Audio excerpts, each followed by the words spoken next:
240 साल के करीब की शादी, दो बच्चे और बॉलीवुड की सबसे पहचाने जाने वाली जोड़ियों में से एक। लेकिन आज सिचुएशन ये है कि सुनीता आहूजा कैमरा के सामने गोविंदा को शुगर डैडी कह रही हैं। बेटी की उम्र की लड़की को ले लेके घूम रहा है, शर्म तो आना चाहिए थोड़ा इसको। तुम्हारा शुगर डैडी इतना अमीर है, कपड़े तो ढंग का पहनो। और जवाब में गोविंदा कह रहे हैं कि सुनीता उनकी इमेज और काम को डैमेज कर रही हैं। आप एक भी कसर नहीं छोड़ रही हैं कि मैं लोगों के दिल से उतर जाऊं, बदनाम हो जाऊं। बीच में एक नाम आ रहा है यंग एक्ट्रेस का, कोमल रानी स्वयंकर। लेकिन ट्विस्ट ये है कि गोविंदा और सुनीता के रिलेशनशिप में प्रॉब्लम कोमल के आने से स्टार्ट नहीं हुई थी। सेपरेट हाउसेज, डाइवोर्स की पिटीशन, अफेयर के एलिगेशंस और अब एयरपोर्ट पर एक अपीयरेंस के बाद हस्बैंड वाइफ के बीच में खुली पब्लिक फाइट। तो सवाल यह है कि 40 साल पुरानी गोविंदा सुनीता की शादी आखिर यहां तक पहुंची कैसे, और क्या यह सिर्फ एक अलिग्ड अफेयर की स्टोरी है या फिर प्रॉब्लम काफी पुरानी है। तो चलिए वीडियो को शुरू करते हैं। मैं हूं सौरभ और आप देख रहे हैं अनफोल्ड इंडिया। दोस्तों, स्टोरी को पास से नहीं बल्कि अगस्त 2026 से स्टार्ट करते हैं। कुछ ही दिन पहले गोविंदा मुंबई एयरपोर्ट पर एक यंग वुमेन के साथ नजर आए। नाम कोमल रानी स्वयंकर। कोमल का नाम गोविंदा के साथ पहले भी रूमर्स में आ चुका है। रिपोर्ट्स उन्हें गोविंदा की अपकमिंग प्रोजेक्ट रूपा से एसोसिएट करते हैं, इसीलिए एयरपोर्ट पर दोनों का साथ दिखना नॉर्मल सेलिब्रिटी स्पॉटिंग नहीं रहा। वीडियो वायरल हुआ और नेचुरली सुनीता आहूजा का रिएक्शन पूछा गया। पहले सुनीता ने कहा, विनाश काले विपरीत बुद्धि। विनाश काले विपरीत बुद्धि, तो उसका बुद्धि भ्रष्ट हो गया है। लेकिन बाद में उनका रिएक्शन और भी ज्यादा डायरेक्ट हो गया। उन्होंने कोमल की एज को लेकर कमेंट किया और गोविंदा की बेटी की एज का बताया और गोविंदा के लिए शुगर डैडी तक कह दिया। अब एक चीज क्लियर कर देते हैं कि गोविंदा और कोमल का एलिग्ड अफेयर का कोई independent establish proof public domain में तो नहीं है। ये एलिगेशन सुनीता की तरफ से आया, लेकिन कहानी यहाँ खत्म नहीं होती, क्योंकि इस बार गोविंदा चुप नहीं रहे और रिस्पॉन्स का टोन ये नहीं था कि लोग क्या बोले मुझे फर्क नहीं पड़ता। इस बार उन्होंने डायरेक्टली सुनीता के पब्लिक स्टेटमेंट को एड्रेस किया। गोविंदा का कहना था कि सुनीता ने उन्हें बदनाम करने के लिए कोई कसर नहीं छोड़ी और इस तरह की पब्लिक स्टेटमेंट उनके वर्क और रेपुटेशन को हर्ट कर सकती है। यंग एक्ट्रेस के साथ काम करने वाले एंगल पर भी गोविंदा ने डिफेंड किया और कहा कि इंडस्ट्री में सीनियर आर्टिस्ट भी यंग टैलेंट के साथ काम करते आए हैं। आप थोड़ा सा आपके हद में रहिए। उन्होंने सुनीता की लैंग्वेज पर भी ऑब्जेक्शन किया। मतलब अब सिचुएशन ये थी कि वाइफ हस्बैंड पर पब्लिकली एलिगेशन लगा रही थी और हस्बैंड पब्लिकली वाइफ से कह रहे थे मेरी रेपुटेशन डैमेज मत करो। लेकिन अगर आपको लग रहा है कि ये पूरा इशू इसी एयरपोर्ट वीडियो से स्टार्ट हुआ, तो ये स्टोरी यहाँ इंटरेस्टिंग हो जाती है, क्योंकि क्रैक्स उससे काफी पहले पब्लिकली दिखने लगे थे।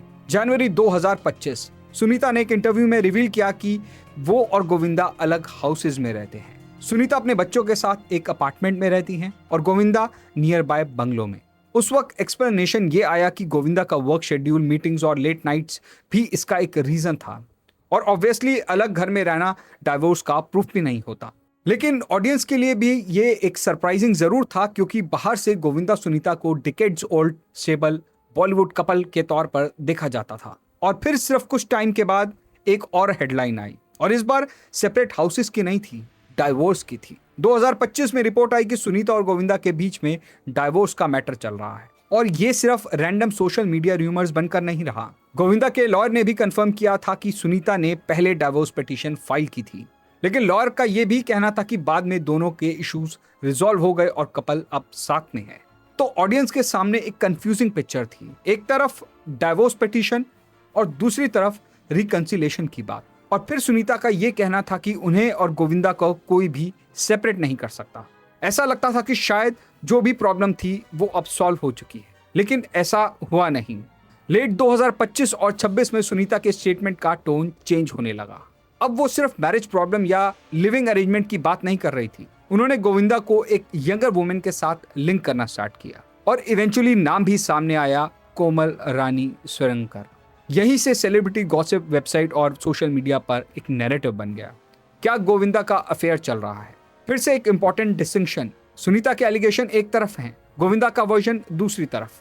पब्लिक अवेलेबल एविडेंस से अफेयर को कंफर्म फैक्ट नहीं बताया जा सकता और गोविंदा पहले भी अपने अगेंस्ट चल रहे नेगेटिव पब्लिसिटी को चैलेंज कर चुके हैं। तो दोनों के नैरेटिव्स बिल्कुल ऑपोजिट होते गए।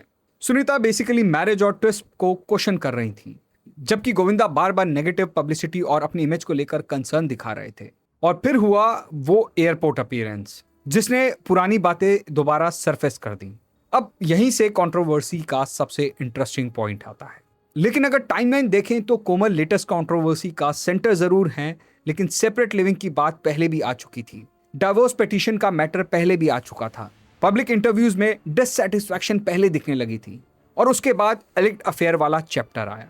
इसीलिए यह कहना कि एक यंग एक्ट्रेस की वजह से गोविंदा सुनीता की मैरिज खराब हो गई, शायद स्टोरी को बहुत ओवर सिंप्लीफाई करना होगा। पब्लिकली विजिबल टाइमलाइन से एक और प्रोबेबिलिटी ज्यादा स्ट्रॉन्ग दिखती है। रिलेशनशिप में टेंशन ऑलरेडी थी। कोमल कंट्रोवर्सी ने शायद उस टेंशन को और पब्लिक बना दिया और इसी वजह से कंट्रोवर्सी नॉर्मल बॉलीवुड गॉसिप से बिल्कुल अलग है। गोविंदा और सुनीता की शादी 1987 में हुई थी। स्टार्टिंग में मैरिज को पब्लिक नहीं किया गया था।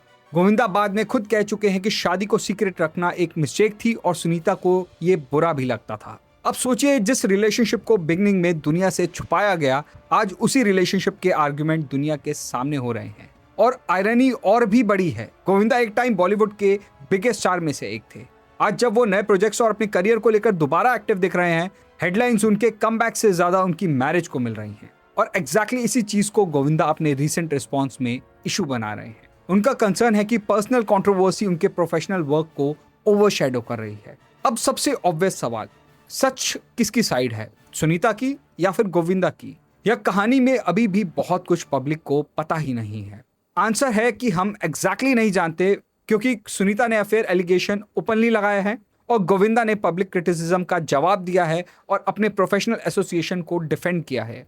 लेकिन एलिगेशंस और प्रूफ एक ही चीज नहीं होते, इसीलिए इस पॉइंट पर किसी एक नैरेटिव को एब्सोल्यूट ट्रुथ कहना फेयर नहीं होगा। लेकिन एक चीज टाइमलाइन से जरूर समझ आती है, गोविंदा और सुनीता का करंट कॉन्फ्लिक्ट एक एयरपोर्ट वीडियो से स्टार्ट नहीं हुआ। रिलेशनशिप में पब्लिकली विजिबल टेंशन उससे काफी पहले सामने आ चुकी थी और शायद इसीलिए एयरपोर्ट वाला एक छोटा सा विजुअल इतने बड़े एक्सप्लोशन में कन्वर्ट हो गया। और मेरे हिसाब से इस स्टोरी का सबसे इंटरेस्टिंग पार्ट कोमल रानी स्वयंकर भी नहीं है। असली स्टोरी है कि एक ऑलमोस्ट 4 डिकेड रिलेशनशिप का प्राइवेट कॉन्फ्लिक्ट धीरे धीरे पब्लिक एंटरटेनमेंट में कन्वर्ट हो जाना। सेपरेट हाउसेस, डिवोर्स का चैप्टर, पब्लिक एलिगेशन और अब हस्बैंड वाइफ का एक दूसरे को कैमरे के थ्रू जवाब देना। इसलिए रियल क्वेश्चन ये नहीं है कि गोविंदा का अफेयर है या नहीं, क्योंकि उसका वेरीफाइड आंसर पब्लिक के पास है ही नहीं। रियल क्वेश्चन ये है कि क्या गोविंदा और सुनीता का ऑलमोस्ट 40 साल पुराना रिलेशनशिप इस पब्लिक बैटल को सर्वाइव कर पाएगा, या फिर जो प्रॉब्लम्स इतने टाइम से अंदर चल रही थी अब वो ब्रेकिंग पॉइंट तक पहुंच चुकी। आपको क्या लगता है, कमेंट में बताइए। और ऐसी स्टोरीज में सिर्फ हेडलाइंस नहीं, हेडलाइंस के पीछे की पूरी कहानी समझनी है तो अनफोल्ड इंडिया को सब्सक्राइब करिए। मिलते हैं आपसे नेक्स्ट वीडियो में, तब तक के लिए धन्यवाद। जय हिंद।